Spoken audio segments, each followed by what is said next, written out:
103.2 Preston FM. Keeping it local.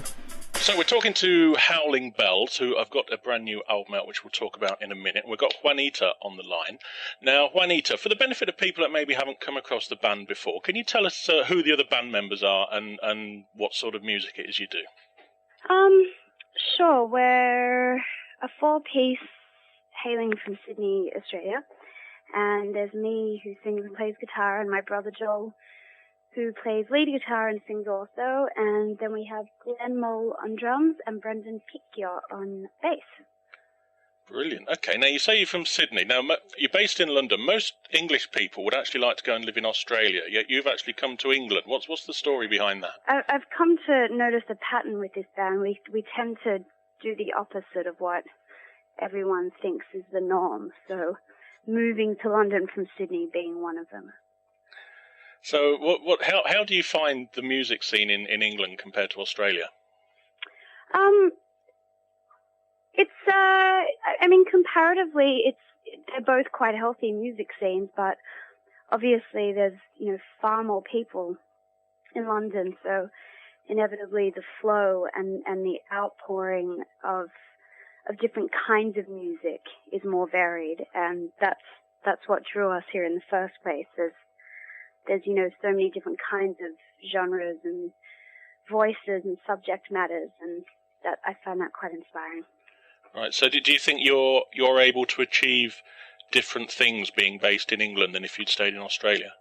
Oh yeah, of course. I think environment plays a profound part in one's development, be it personal or emotional. Right.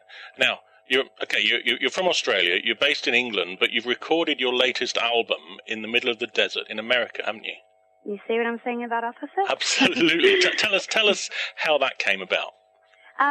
We did a few tours with the band The Killers, and we got on rather well with Mark Sturmer, the bass player, and figured pretty early on that we had very similar tastes in music. So when it came to finding an interesting and inspiring way of recording our third album, we thought teaming up with a fellow musician would be a really good way to go. And he lives in Vegas and has a studio there, so it all worked rather nicely.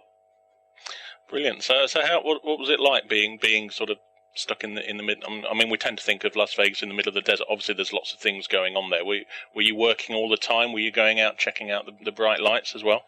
Occasionally, yeah. It would have been pretty silly of us to not check out the scene. So, I mean, a few nights we stayed up, and watched the twinkling lights fade, and I don't know whether that had a direct effect on the music, but more than anything, the environment and the landscape, I believe, contributed towards the vastness of the album.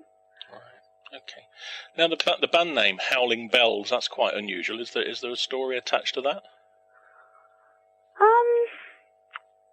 There isn't, other than we scripted a whole bunch of words that we felt best summed up the music, and both those words came up, and when we put them together, we felt rather good about it. Okay, that's straightforward and simple. And what about the new album? It's called what's it called? Remind me what Loudest it's called. Engine. Right, the new album is called The Loudest Engine. Now, why is it called that?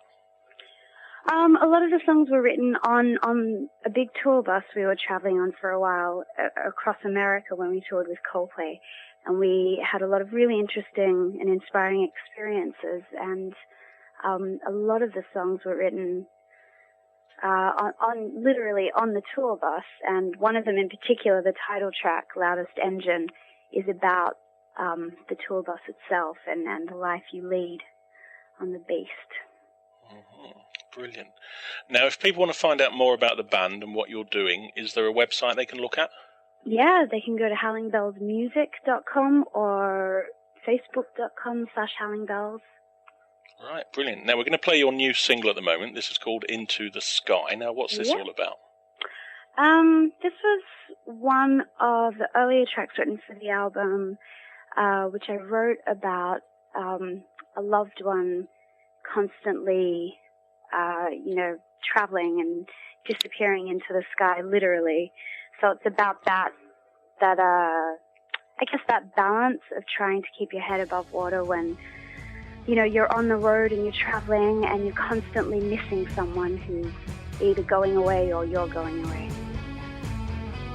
Right, so there we go. That's the story behind the song. Here it is. This is Into the Sky.